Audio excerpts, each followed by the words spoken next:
Welcome to our channel. Today we how to transfer insurance with Centene detailed guide step by step clearly. To transfer your insurance with Centene, start by gathering your current insurance information.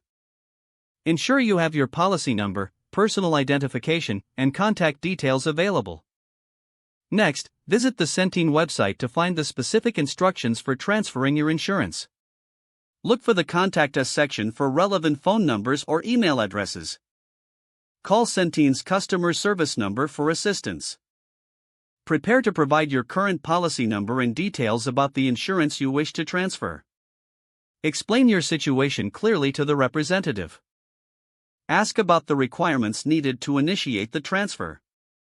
It may include submitting a transfer request form or providing additional documentation. Follow the instructions given by the representative carefully. If a transfer request form is required, request a copy to complete. Fill out the form with accurate and complete information. Double-check all details to avoid delays in processing. Once completed, submit the form as instructed, either online or via mail. Keep a copy of the submitted form for your records. After submission, follow up with Centene to confirm receipt of your request. Ask how long the transfer process typically takes. During the waiting period, monitor your email or phone for any updates. If you do not receive any confirmation within the timeframe given, reach out to customer service.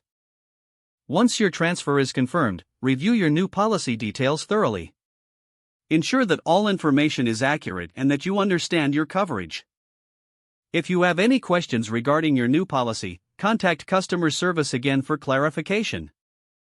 You're now ready to move forward with your new Centene insurance policy.